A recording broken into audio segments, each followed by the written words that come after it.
Hey everybody, welcome back to XCOM Chimera Squad. The big goal that we're working on is obviously getting towards the hidden faction target. This is going to reveal itself in 5 days, but we can try to speed that up with a mission here. This is going to shave 2 days off of this and give us some credits as well. A local radio station claims to have connected the dots on Sacred Coil's human abduction. Sacred Coil isn't happy, and they're sending a team to express their displeasure. Get the DJ out of there and find out what he knows. Let's do it. Training spent a lot of time on hostage situations, so you know how it goes. Focus on any hostile who threatens your VIP. And get them to safety as soon as you can. Oh, we will, Whisper. Thank you very much. So this is going to be a little bit of a shorter one encounter. There's rappel points, keypad doors, and windows. We will take this breach, but it doesn't really matter. We could buy some additional items, but I'm going to save for when we can get some expensive good stuff happening. We just got Cherub in our last pickup, and Torque, our Viper, is getting an HP boost right now back in the training center. So we're going out with Axiom Terminal, Patchwork, and Cherub. I wonder...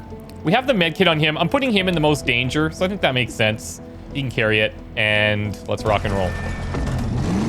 So one of the things that we talked about in the last episode was that your skills, most skills, can be used every turn. Arrived here. Get in there, secure any hostages, and get out before things go south. What we didn't touch base on, I don't think, is that items are free to use. Don't take any actions at all. So if you have a med kit, if you have a grenade or whatever, you can use them for free, which is really huge. Okay, how do we want to handle this? We've got the keypad door. We could go in with all 4 there. There's 4 targets inside. All targets are hostile. Enemies will deal +1 damage during that breach. Sounds good. All breach units entering here get +25 aim during the breach, and here enemies deal 1 less damage during the breach. Okay, so I think we'll take the aim boost on our shotgun carrier. So I think we'll even start with that, and then we're gonna go with the rappel point. Who do we want to put in next in the timeline? Probably Cherub.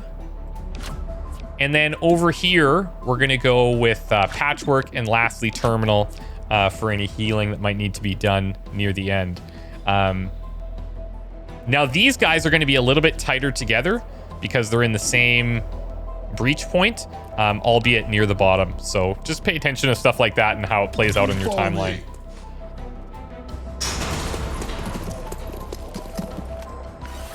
One of the things you'll notice is that the animations go in reverse order that you select it. And I reached out and asked about that. And the reason is that so the last person you send in is the first one that's that you're shooting with. So here, as an example, it just makes for a smoother entry, which is kind of cool that they thought that through. Okay, we have a lot of turrets right next to us. Now, these are 100% shots. But we have that bonus aim right now, and I'm wondering if it's worth an 83% on that commando. It's a bit riskier, but it's still 83. Sick. Super sick. Okay, 56 on that android. We're gonna pass. We can start working on the turret here. And then from down here, they see those 2 turrets, but also a commando and a purifier. We're gonna go for the purifier if possible. That's 4 on. 83 on the purifier. Let's do it.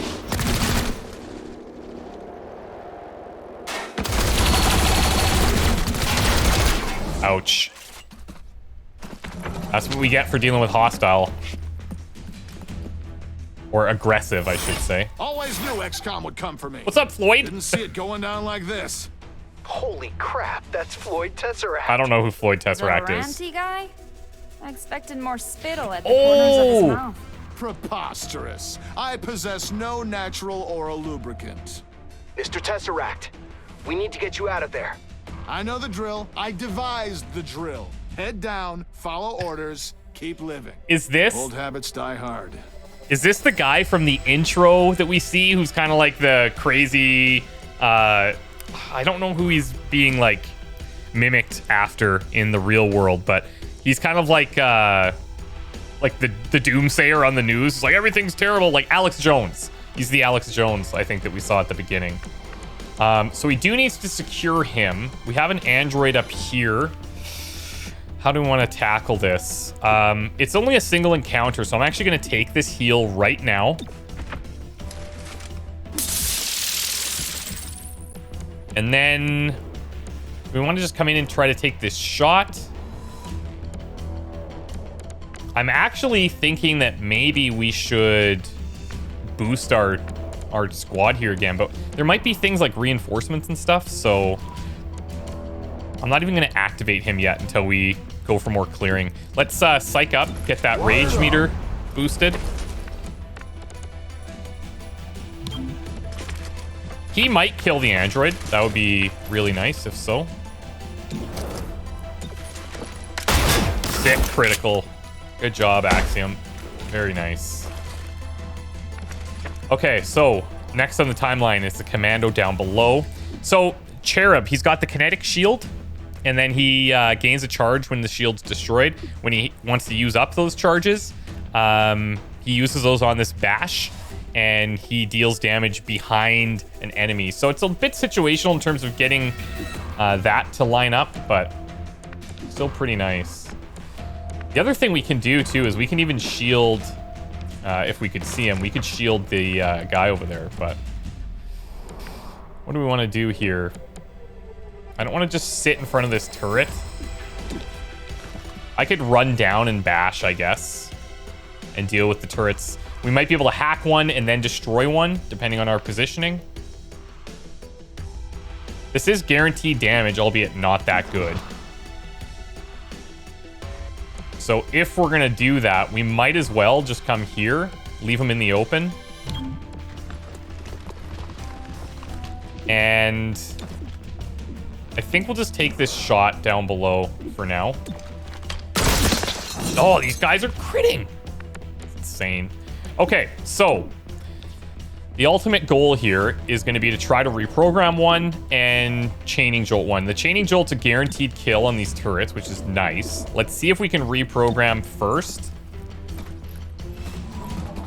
The argument to be made is that we could try it over here so that we can delay and put this damage on that, but this is fine. Let's go here.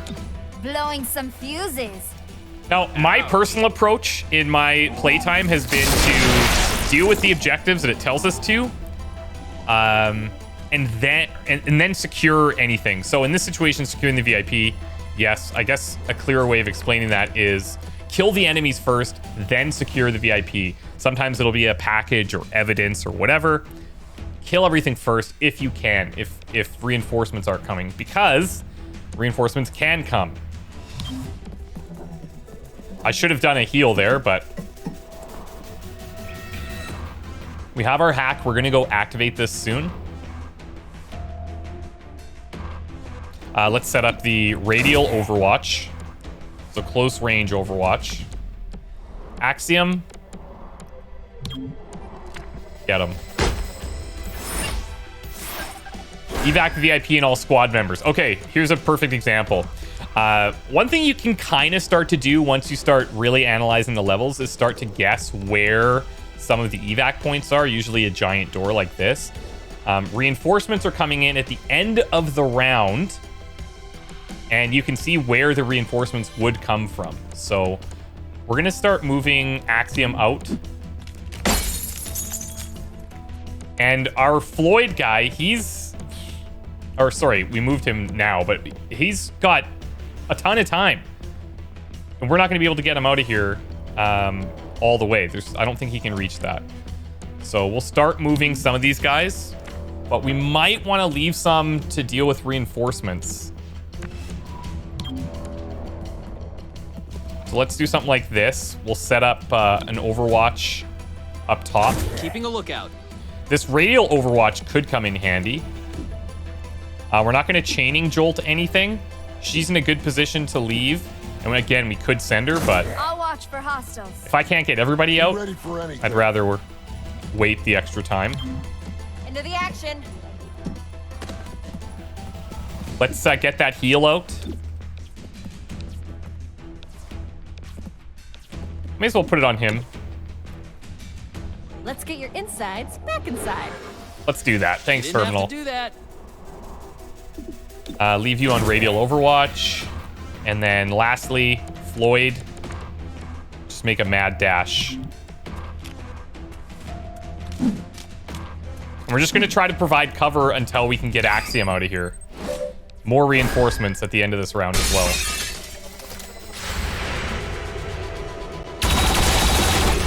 Nice job. Dude, our guys are like on fire right now. Our guys are on fire. Now, do we take this time to kind of like leapfrog him? I think so, hey? Let's bring him down as far as we can.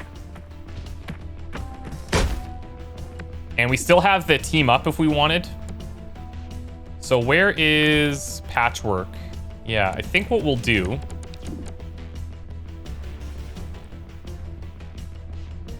You can see this guy's going to go for our target. This guy, who knows?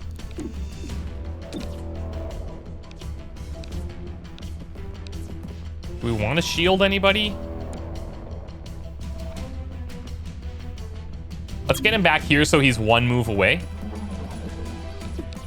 50% chance to hit. Not great. Patchwork should be able to zap that. I'm going to put this on the VIP so that if that guy does come down and target him, he's safe. Chaining Jolt on the android. Yes, please.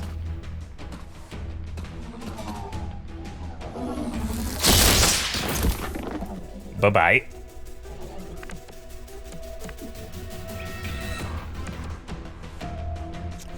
So let's take cover here. And instead of healing Patchwork up, we're going to do an Overwatch. I'll shoot at anything that moves. So if this guy runs in for the target, which we would expect, then we're ready.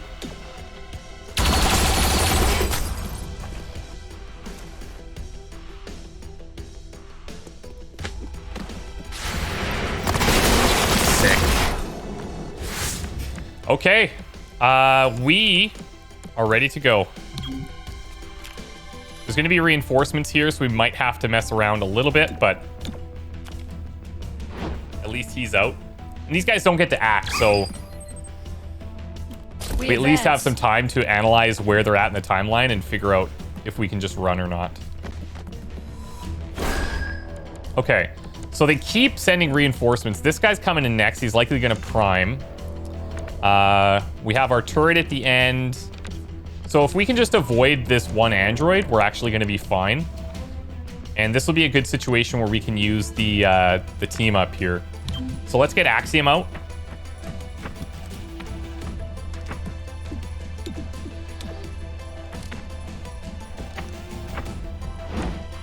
Okay, Cherub, you could go next. Or we could move... Not or, you will go next, but I'm going to move Patchwork out.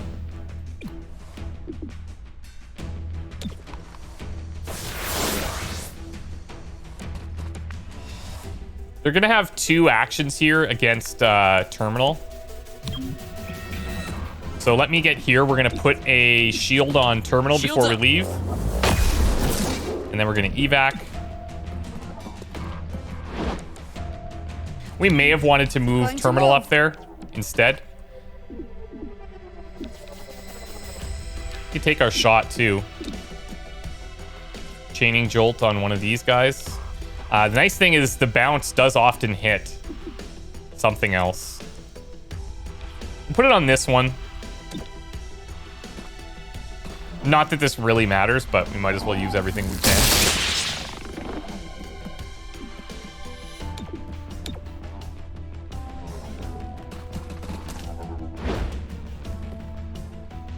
There's the prime. And then he's going to start running in. He can't reach us, so not a huge issue. If we were to blow him up, though, that'd be nice. See what the commando tries. Oh, he's gonna smoke. Okay. We're in such high cover. He's like, it's not even worth it.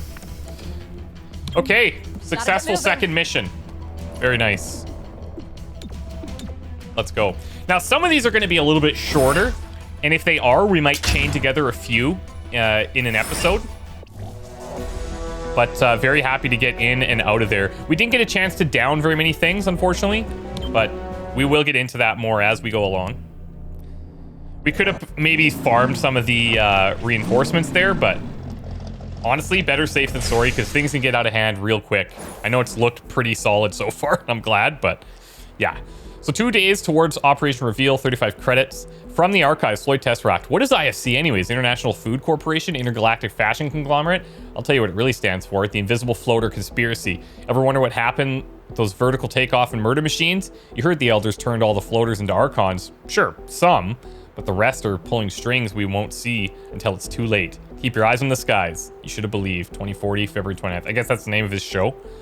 Android personnel is done. Cool. Reports confirm significant unrest in City 31. Without the city's trust, Reclamation cannot investigate effectively. Anything we can do about that? Results can earn back the public trust. We're here to keep the city safe, so there's no better way than doing just that. Okay, so we got 3 promotions out of that. Anarchy and Unrest have changed. So if we want to take a quick look, let's see. So the Stacks is starting to build. Old Town is starting to build. Hidden Faction target here in 2 days. Now, we do have Vigilance where we can start reducing District Unrest. And then it goes on cooldown for about 4 days, I think. So we can either wait and see if something gets crazy, but I think it's generally better to hit something right away so that your next cooldown comes faster, right? These 2 situations we're gonna try and tackle. We'll get to pick one of them. Looking at this, I think Intel is probably the way to go. And then we only have 2 days left to get to our faction target. So, all right. Android personnel's done. I think the next thing we're gonna go into is the modular weapons. Getting things like stocks are really nice because guaranteed damage, and you can see the health pools of enemies and us are just a lot lower. So every point that you can do with a guaranteed damage stock is like huge, in my opinion. You could try to get to improve field teams at rank 2. We don't need this quite yet, so we're gonna go ahead and grab this. Modular armor gets infiltrator weave, extra padding, and mock weaves. Now these are sick, not only because it makes you stronger, but the mock weave actually gives you like 50 dodge or something like that. It's insane. Extra padding for extra padding. Infiltrator weave lets you use vents, but we have a Viper for that. But still, things that we're going to want to buy at some point. And you could buy better Android supplies. So let's do modular weapons. Okay. Training is still happening. Let's check out these promotions. I'm sure you already know your way around the armory. Each of you has a locker here. But it's also where we announce field promotions, which I'm doing now. Me? That's a thing? Congratulations. I realize now there should have been a cake. Should have been a cake, Whisper. Jeez. Come on.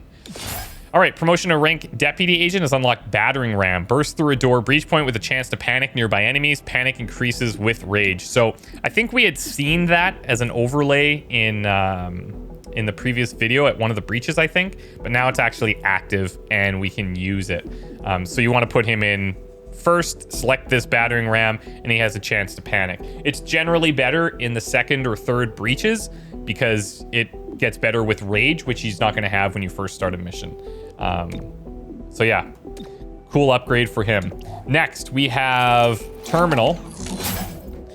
So here we can use this refresh ability to heal everybody at a breach point, but you can only use it once per mission. So again, second or third breach, obviously better. I believe one of her upcoming unlocks gets her like an additional charge of this if we want. So something to think about for the future.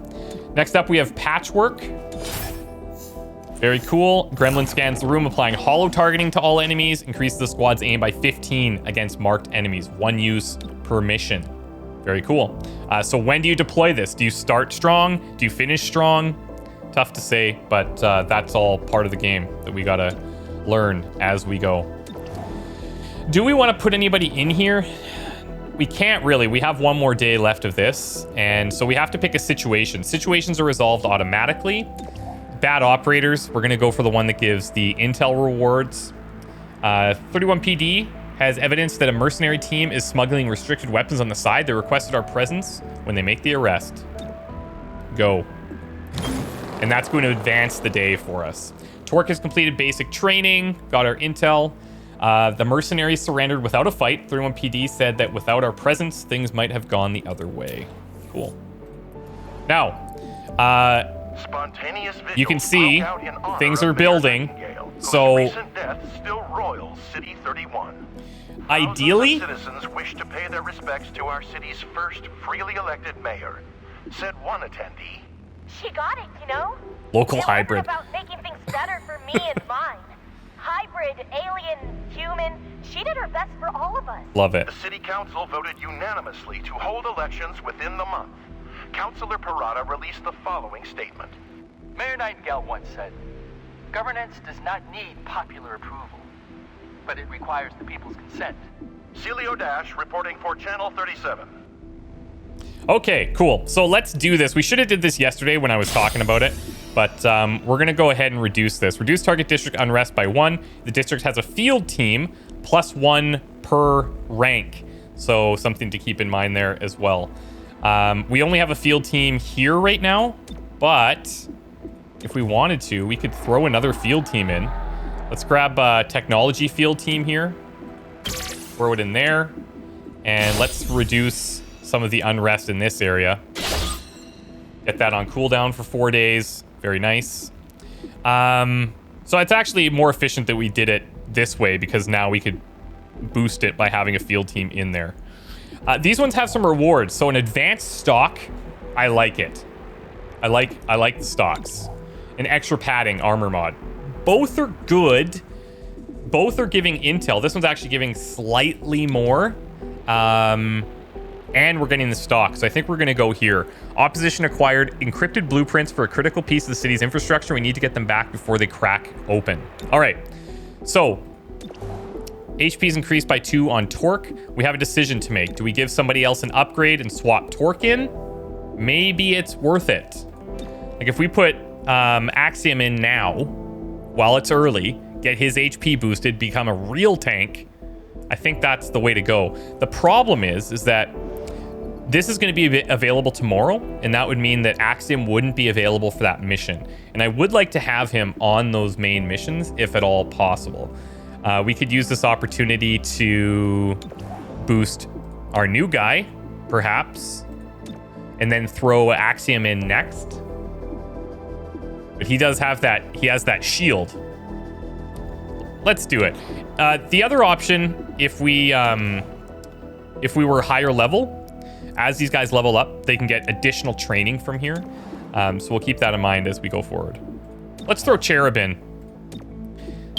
Extra HP for you. We'll bring Torque back. And let's see. I think we're all set. We could buy some supplies here. On combat grade androids. I know. Everyone hates them. I don't hate them. They're robot friends who can fill in on missions if we're too wounded to continue. I like her accent. Okay, everyone but Patchwork hates them. As she says, they do have a purpose. Yeah, she's also masterful at killing them, which is kind of weird. I think it's generally better to wait to buy this stuff until you see what's coming up on your mission. So if we were going to prep for this planning session mission here. Sometimes we need to 2 encounters, door in a vehicle. All right. This usually means we're after important contraband. Grab the contraband and get out. Do not stick around. Yeah. Okay. So this is going to be outdoors, I guess. The vehicle breach option, and then maybe we go indoors. I'm not sure. But do we want to take anything else right now? I think we're pretty well set. We've got the med kit. We could maybe buy like a ceasefire grenade or a flashbang. Could do the tranq rounds just to get more of these knockouts. Just the way our guys are shooting, you know? Why don't we do this? Why don't we give him, since he gets so many kills? What if we give him the trank rounds? And then we'll give the healing to maybe Torque. And we can heal each other too, but this way at least we've got some flexibility. Okay, so this will be our next mission. Now, in the last episode, I talked about going through all these bios. So let's do that now before we wrap up. And then tomorrow, depending on how long the missions are, we might do a couple of them in the same video. We'll play it by year. All right, let's start over here with Torque, the snake. So these bios are pretty in-depth. Old world origin, Siberia. Prior to the war, hatched at a new Arctic facility in 2020. How cool is that? 2016 to 2034 occupation. Attached to Advent, learned to target and track down undesirable elements, hunted down resistance groups. 2035 War for Liberation, actively fought resistance forces and XCOM for the war's duration, 15 years old. To present, offered to serve as OPFOR, opposing force, training for post-war XCOM soldiers in training, because in her words, detention is boring. In this way, I can still fight XCOM. Placed under the direct supervision of Colonel Kelly, with whom she forced an unexpected bond. Requested a transfer after Colonel Kelly's promotion to director of the XCOM Reclamation Agency, assigned to Chimera Squad with the director's approval. Very cool. The word Chimera as well, I didn't talk about this in the first episode. From what I read on Google, there's a couple of things. There's a chimera in mythology, but that's not really the reference here. Essentially, it's a single cell, or it's a single organism that's made up of cells from 2 or more different individuals. So there's multiple sets of DNA within one organism, which is pretty cool and really fitting for this squad, obviously. Let's go into Terminal's backstory. So she's from China, only child of a factory worker and a cook. 2015 invasion, parents died. In the initial invasion, she was 4 years old. Her uncle fled with her to a relocation camp. In 2016 to 2034, after her uncle died of disease, she was effectively adopted by a doctor who lost her only daughter to the invasion, transferred with her adoptive mother to a small town in the outskirts, began apprenticing in her adoptive mother's medical office. After a punitive Advent attack wiped out her town, a resistance group pulled her from the rubble and brought her to safety. She exhibited a severe shift in personality. 2035 War for Liberation. Combat medic for her resistance group, exhibited absolute fearlessness and saved hundreds of lives at 24 years old. And to present, initially rejected for the Reclamation Agency, but requested regular psionic probes to prove she is fit to serve. Assigned to Chimera Squad after probationary period. Welcome. Next up, we've got Cherub from Estonia. Cherub belonged to the Empty Cohort, a batch of hybrid clones with full Advent training, but no Advent indoctrination. 2035 War for Liberation. Emerged from his clone Kresh, if I'm saying that correctly. Immediately befriended 2 XCOM soldiers, 0 years old here, 18 physically, from his clone thing.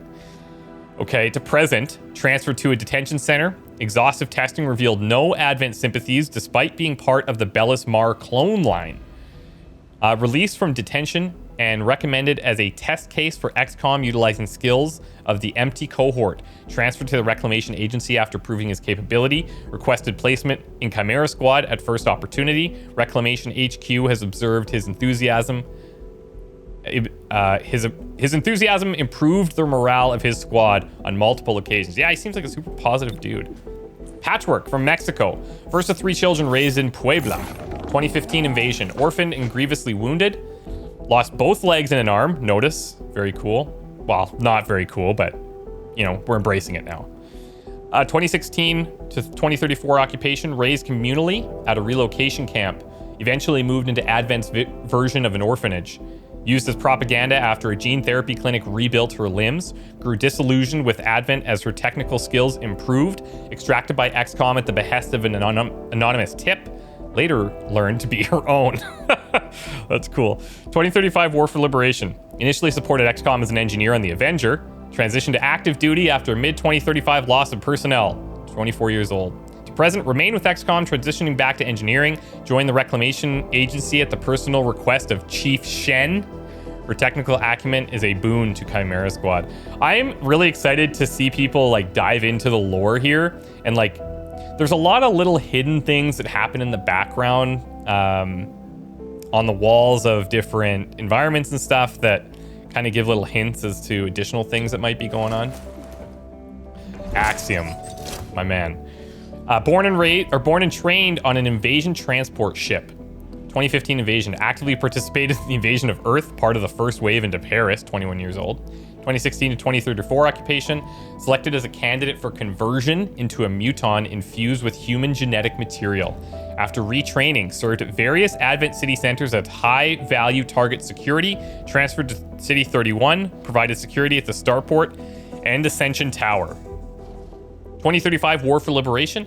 After Advent's surrender, he was instrumental in stopping a chrysalid outbreak in the Fringe. 41 years old here. To present, detention abridged due to his role in ending the Bugtown Massacre. Joined the Reclamation Agency at XCOM's request. His ability to lead by example is a boon to Chimera Squad. Happy to have you here, Axiom. Really happy, actually. So that's everybody. We have the android, but no backstory. We just created him, right? No big deal there. I honestly don't even know if he'll make it out. I would love to see the ability to edit the androids' names just for like that little piece of customization. I think that would be super solid. Or give these guys like a nickname slot or a call sign or something that we could use. That would be really nice. But alas, here we are. Maybe in a mod or an update. We'll see. Okay, so let's wrap it up for today. It's going to be a little bit of a shorter episode. I think episodes will generally be around the 40-minute mark as we get to points where we're explaining less. Any new person that comes in, we're going to do the backstory right away, and then we'll be up to speed. Thank you guys so much for watching. If you liked the video, please drop a like. It helps me a lot. Hope you're enjoying the series. We'll be heading out to this planning session next, and we will see you guys very soon. Bye for now.